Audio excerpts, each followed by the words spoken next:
NDTV Auto Show. We have a very exciting show planned for you today. Let's see what's on the show. Test drive of Maserati's SUV Grecale. First ride of Bajaj Pulsar N125. BYD eMax 7 reviewed.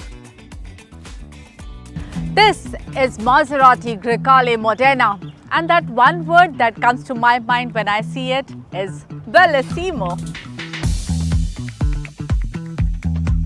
Global love for SUVs forced even the true blue sports car makers into SUV genre. Maserati's answer to SUV question is Grecale. Grecale का front sporty तो दिखता है लेकिन elegant भी उतना ही दिखता है। बस एक ही चीज़ मुझे लगी, ये जो हेडलैम्प्स हैं ये थोड़े से छोटे पता चलते हैं इसके फ्रंट में जिस बड़े साइज़ के सामने। 21 इंच के व्हील्स आपको मिल रहे हैं। ये डुअल टोन है, बहुत ही अट्रैक्टिव लग रहे हैं इस वाइट और ग्रे शेड में, और साथ ही रेड ब्रेक कैलिपर्स भी आपको यहाँ पर दिखाई दे जाते हैं। एंड ऑफ कोर्स मासेराती का ट्राइडेंट तो आपको यहाँ पर दिखता ही है ना, यहाँ ऊपर दिख जाएगा और साथ ही व्हील्स के सेंटर में भी आपको दिख जाएगा। यहाँ पर कुछ वर्किंग बिट्स भी हैं, उसके बारे में बाद में बात करेंगे। पहले आपको यहाँ का जो लेआउट है उसके बारे में बात करती हूँ। तो पहले तो ये जो AC वेंट का ट्रीटमेंट है स्ट्रेट लाइन में, वो मुझे अच्छा लग रहा है। देन यहाँ पर दो स्क्रीन दी गई हैं, एक टेम्परेचर मैनेज करने के लिए और दूसरे आपकी इंफोटेनमेंट स्क्रीन है, और सामने आपके पास डिजिटल ड्राइवर डिस्प्ले है। बहुत बड़ी स्क्रीन्स नहीं है, डजंट लुक ओवरवेलमिंग, और ये लेआउट मुझे काफ़ी नीट एंड क्लीन और इजी टू यूज़ पता चल रहा है। ऑफ कोर्स यहाँ पर अगर थोड़े से बटन्स होते तो मैं ज़्यादा प्रेफर करती, लेकिन इस जो इंफोटेनमेंट स्क्रीन की एक अच्छी बात यह है कि आपके ज़्यादातर इंपॉर्टेंट फंक्शंस यहाँ साइड में लेफ्ट हैंड साइड पे दिए गए हैं। तो अगर आपको कुछ ऑन द गो यूज़ करना है तो you just have to press those buttons here and it will be in front of you. तो वो थोड़ी सी कन्वीनियंस है, बट अगेन क्योंकि ज़्यादातर चीज़ें आपको स्क्रीन से ही मैनेज करनी है तो ड्राइव करते वक्त थोड़ी सी तकलीफ हो सकती है। अब वो क्वर्की बिट की जो मैं बात कर रही थी वो ये कि यहाँ पर आपको कोई गियर लीवर गियर सिलेक्टर नहीं दिखाई दे रहा है, क्योंकि यहाँ पर जो गियर आपको सेलेक्ट करने हैं यहाँ इन बटन से सेलेक्ट करने हैं। Love the feel of this steering, इसका साइज़ बिल्कुल परफेक्ट है।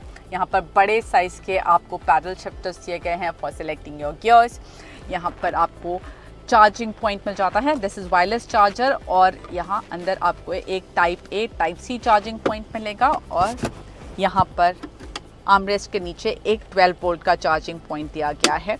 You get 2 cup holders, door में ठीक ठाक जगह है सामान रखने की, ग्लव बॉक्स का साइज़ भी ठीक है, तो थोड़ी सी प्रैक्टिकलिटी भी यहाँ पर आपको मिल जाती है। और एक चीज़ जो मुझे बहुत ही पसंद आई है, मासेराती की हेरिटेज को याद दिलाते हुए क्लॉक मिल जाती है, डिजिटल है बट लुक्स नाइस। अब जो एक चीज़ मुझे नहीं पसंद आई वो है ये AC वेंट्स के नॉब्स। ये रोटेटिंग टाइप नॉब्स हैं, पर ये उतने स्मूथ नहीं हैं जितना कि से फॉर एग्जांपल मैंने मर्सिडीज में देखा है। And these seats are heated and ventilated, even the steering is heated for colder climate. हमारे यहाँ तो काम नहीं आने वाला। And before I take you to the second row, I have to show you how you open this door. There is no door knob here, there is a button, you push it and the door opens. Hasn't it been a while that I have showed you Maserati's Trident logo? Miss कर रहे हो आप उसको? Well, don't miss it. यहाँ पर seat पर भी वो Trident बना हुआ है। अब इन सीट्स की बात करूँ तो ये ठीक ठाक कंफर्ट देती हैं। थोड़ा सा कुशनिंग इनकी हार्डर साइड पर है, तो लॉन्गर ड्राइव्स पर भी आपके साथ कंफर्ट बना रहेगा। I think the back rest is a little upright, Thai support is also limited, लेकिन लेग स्पेस यहाँ पर काफ़ी बढ़िया मिल जाता है। फुट स्पेस भी बढ़िया है, तो पैर आराम से आप आगे करके बैठ सकते हैं। You get 3-zone AC in this car with AC vents at the back. You can manage the temperature from here. यहाँ पर आपको टाइप A और टाइप C चार्जिंग पॉइंट मिल जाता है।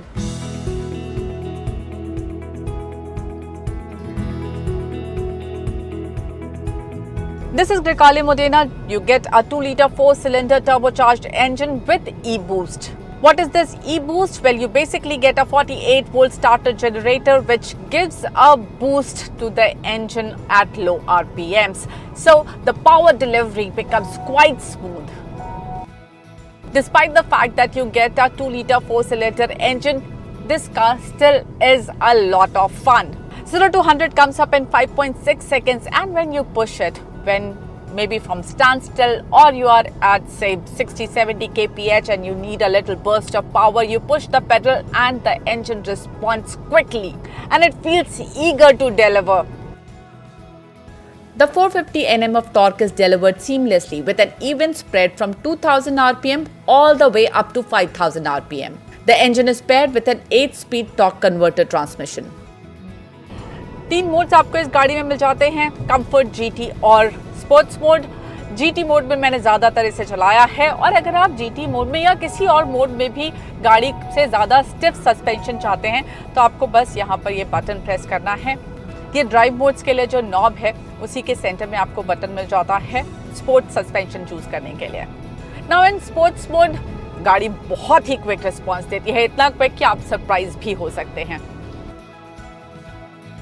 The suspension in sports mode is quite stiff but not uncomfortable, at least not on the highways. Overall इस गाड़ी की जो हैंडलिंग है वो मुझे बहुत पसंद आ रही है। स्टीयरिंग प्रिसाइज है, वेटेड पता चलता है, और थोड़ा सा बॉडी रोल है, लेकिन अगर आप शार्प टर्न्स वगैरह लेते हैं तो गाड़ी काफ़ी इन कंट्रोल पता चलती है।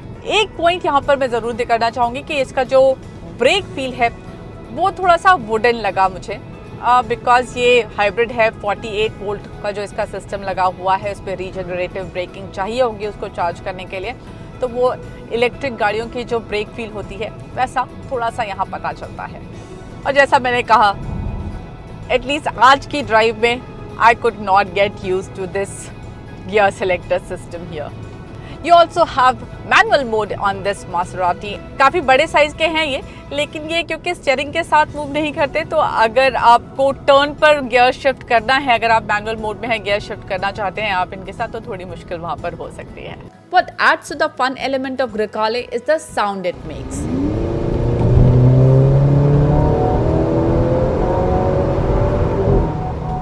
But only in sports mode. The Maserati Grecale starts at an ex-showroom price of Rs 1.3 crore with the top-of-the-line Trofeo variant powered by a V6 engine priced at Rs 2.05 crore. Despite being an SUV, the Grecale stays true to Maserati's core DNA. It boasts the hallmark Italian design with striking looks, luxurious interiors, ample space, a wealth of features, and delivers an exhilarating driving experience. Hello and welcome to NDTV Auto, and today we are riding the all-new Bajaj Pulsar N125. Yes, it's not the Pulsar 125, it's not the Pulsar NS 125, this is all-new Bajaj Pulsar N125. Sits right between the Pulsar 125 and the NS 125. First, let's talk about the design of the Pulsar N125, and yes, as far as the overall looks are concerned, it quite sits well with me because I really like the design on this motorcycle. This panel that you see here done in nice shade of purple, sharp fuel tank extensions, and if you go down to the front section, you have this nice angular headlight right here, and adding to the visual mass, to the visual appeal, are these fork tubes that you see here. So basically there are thin 30mm tubes underneath this, and just to give it more bulk, more visual appeal, Bajaj has given those fork sleeves, fork covers, and yes, the overall design is very youthful. So Bajaj has targeted the Pulsar N125 mostly towards the youth, the Gen Z so to say, but Bajaj also says that this is a practical motorcycle and other members of the family will not hesitate in riding this. So practicality is another aspect that Bajaj has kept in mind while designing this motorcycle, and yes, we quite like the looks of it. Like I said, the Pulsar N125 is offered in two variants, with and without Bluetooth, but there are a few more changes. The Bluetooth model gets a digital display, an integrated starter generator along with an idle start-stop system. The one without Bluetooth gets a different display and no ISG along with no idle start-stop system. The color schemes are different on both motorcycles too, and the rear tire on the base model is 10mm narrower than the one on the top spec model. And now let's get to the engine and the performance part of it.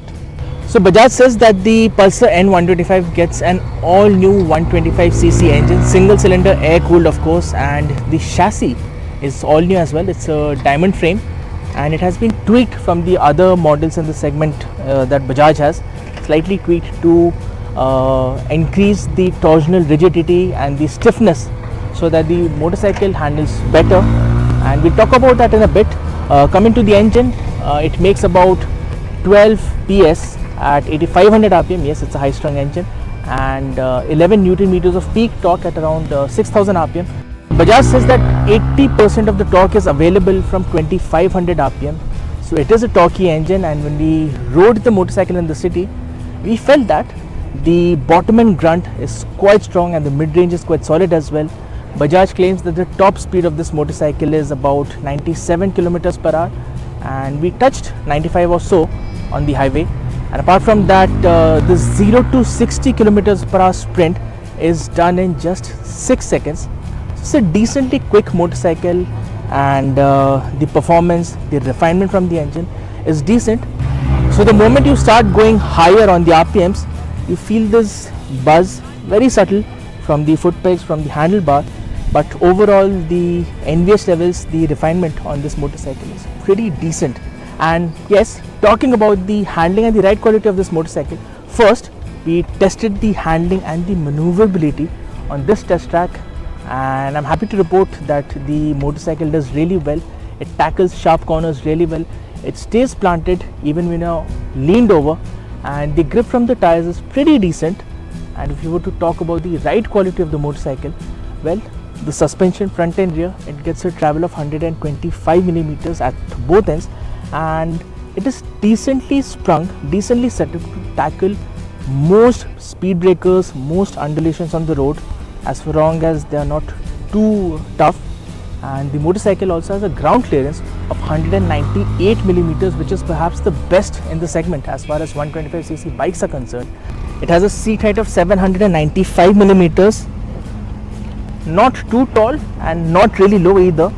It is decent. The handlebar is decently wide, and the motorcycle weighs in at 125 kg, which is pretty light, and the ground clearance is a good 198 millimeters, more than enough to tackle big breakers or big undulations on the road.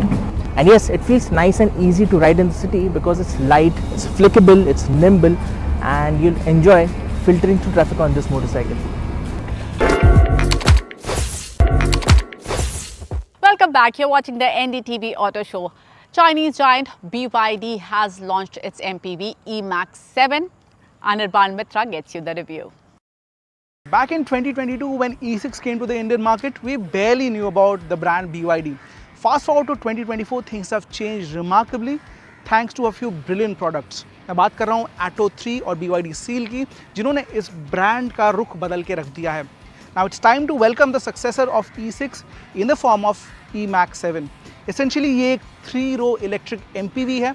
Competition actually कोई है नहीं market में, लेकिन price point के लिहाज से बहुत हद तक ये टक्कर दे सकती है इनोवा हाई क्रॉस को. शुरुआती कीमत 27 लाख से थोड़ा सा कम, and top model fully loaded is 29,90,000 rupees ex showroom. If you look at Atto 3 and BYD Seal, they are very snazzy looking cars, really stylish. But this one, the philosophy is more subtle, it's more simpler. और face की तरफ अगर आप देखें तो आपको पता चलेगा it's a very flowy design, बहुत ज़्यादा आपको haphazard motion नहीं दिखेगा, which is actually a good thing for an MPV. Company says the internals for the headlamps have been changed, थोड़ा सा redesigned लग रहा है.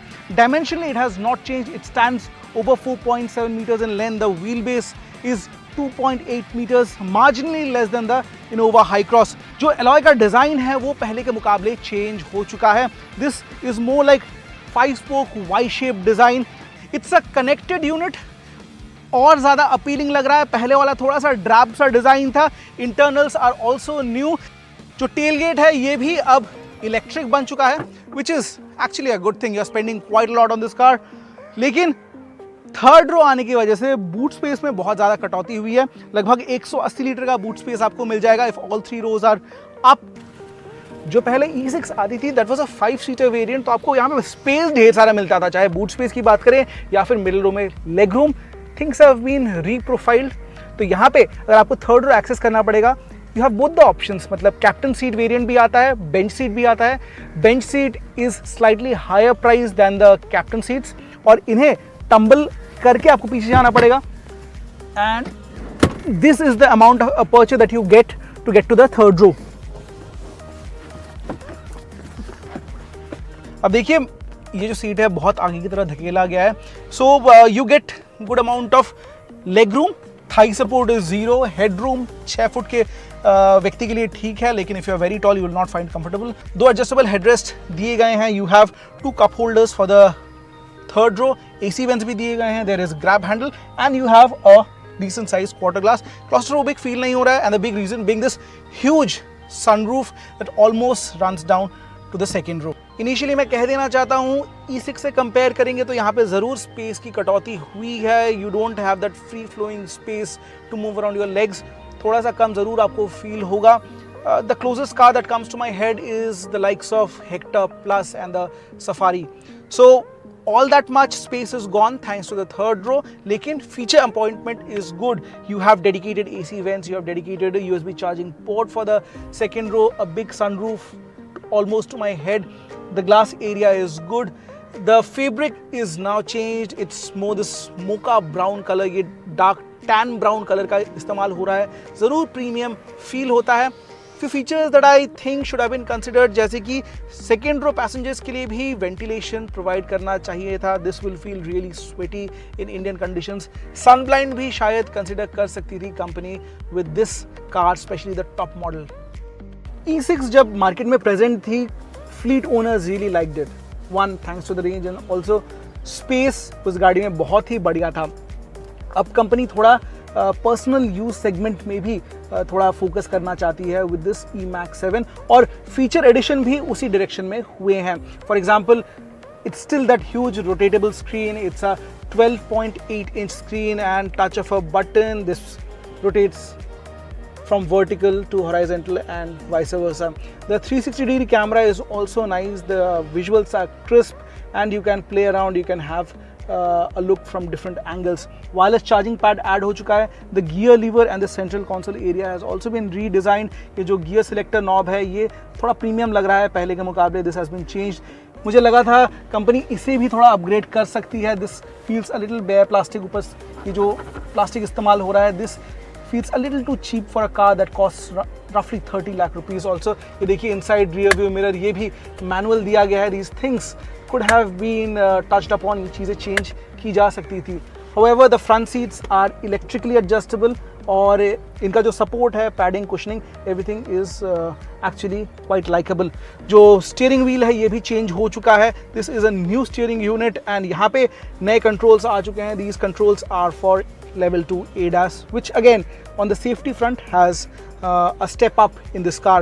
जो ड्राइवर के सामने वाला डिजिटल है that remains more or less same. बीचों बीच आपको एक डिजिटल MID मिलेगा 5 इंच का, and you have 2 circular dials, one for the speed and the other your throttle input and the battery discharge that shows regeneration and consumption of battery. So before I get into the driving dynamics of the eMax 7, I must tell you 2 things that people had observed in the E6. A, the range was excellent. I mean, in most real life cases, people were getting around 470 to 480 kilometers against a single full charge. On the other hand, the performance was slightly lacking. The previous E6 was delivering around 95 horsepower. It really felt slouch, especially with full house. You really felt the car to be sluggish. लेकिन बहुत कुछ उस department में change हुआ है. अब आपको 2 different motor configuration मिल जाएंगे और साथ ही साथ 2 बैटरी पैक ऑप्शन भी मिल जाएंगे. पहले की तरह ही 71.8 किलोवाट आवर बैटरी पैक को कंटिन्यू किया गया है. Optimisation is better, which means range थोड़ा सा ज़्यादा अब कंपनी क्लेम कर रही है at 530 kilometres to a single charge. Along with that एक छोटा बैटरी पैक भी उतारा गया है 55.4 kilowatt hour, which promises a range of roughly 420 kilometers to a full charge, which means roughly it translates into 360 to 380 kilometers in real life condition. Overall, इनकी जो battery है that is their speciality. ये blade battery का इस्तेमाल करते हैं which thermal efficiency के मामले में is better than others, also safety के मामले में is better than others, and that has been proven over the years. अगर आप BYD की किताब पलट के देखें, they have sold over 9 million vehicles till date. ये जो गाड़ियाँ इंडिया में आ रही है, these are all full imports, so you expect the same quality that you see in the global market. In fact, performance की जब बात होती है तो आपको यहाँ पे दो मोटर कॉन्फ़िगरेशन मिलते हैं. Especially with the bigger battery pack, the output now stands over 200 horsepower, 310 Newton meters of torque. Similarly, जो छोटा बैटरी पैक है वहाँ पे जो मोटर दिया गया है, that makes around 163 horsepower and same amount of torque. This is a huge jump over the previous E6, और ये आपको फील होगा जब आप गाड़ी को हाईवे पे चलाते हैं या फिर even during quick overtake. If the cabin is fully loaded, 4 या 5 लोग इस गाड़ी में ट्रैवल कर रहे हैं, you feel a little bit extra power on tap. Paddle shifters नहीं मिलेंगे. 3 ड्राइव मोड्स मिल जाते हैं, sport, eco and normal. Sport mode में it really feels that extra peppy, feels like extra legs जुड़ गए हैं. It feels a little fast on the move. Eco and normal are more sedate. City driving, bumper traffic में आपको वो महसूस होगा. It's more gradual. 2 regeneration के levels भी मिल जाते हैं. however there is no mode where you can cut down the regeneration altogether. और रीजनरेशन का भी जो लेवल है, there is one standard and the second is larger में the intrusion is quite high, लेकिन it is not completely one pedal technology. हमने बहुत सारी गाड़ियों में देखा है where you set the regen at the top at max, आप सिंगल पेडल ड्राइव कर सकते हैं. वैसा सीन यहाँ पे नहीं है. कंपनी 8 साल 1,60,000 किलोमीटर का वारंटी का दावा करती है. साथ ही साथ मोटर पे भी 8 साल का वारंटी है. Few electrical parts come with 6 years of warranty, रफली इनटू 1.5 लाख किलोमीटर्स. साथ ही साथ सेफ्टी में भी सुधार हुए हैं.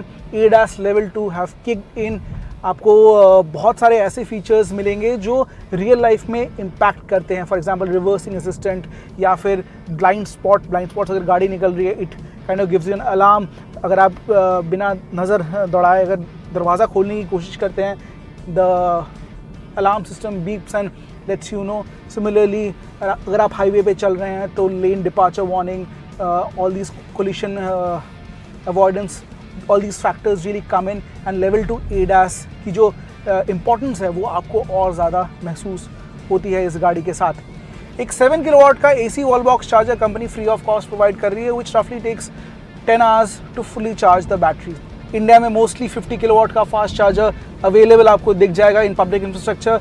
50 से 60 किलोवाट के फास्ट चार्जर में आप लगाएंगे तो ये गाड़ी लगभग 1 घंटे 20 मिनट से 2 घंटे के बीच में फुल चार्ज हो जाएगी. ओवरऑल जो राइड क्वालिटी है, दैट्स मोर और less similar as before. It's simple, more like a family car. You don't expect lot of performance out of it.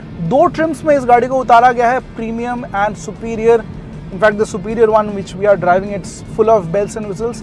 लेकिन मैं एक्सपेक्ट कर रहा था एक टोन डाउन ट्रिम भी कंपनी कंसिडर कर सकती थी, जहाँ पे all these features could have been removed and bare basic for the fleet owners. लगभग अगर 20 लाख में एक 6-सीटर फुल साइज MPV इलेक्ट्रिक में आती तो आई थिंक BYD और ज़्यादा मार्केट कैप्चर कर पाती. So how did you like BYD eMax 7? Share your views with us on our YouTube channel NDTV Auto, and don't forget to subscribe. Also, join us on your favorite social media platform. Till we meet again, drive safe, wear seat belt and always ride with a helmet. Take care.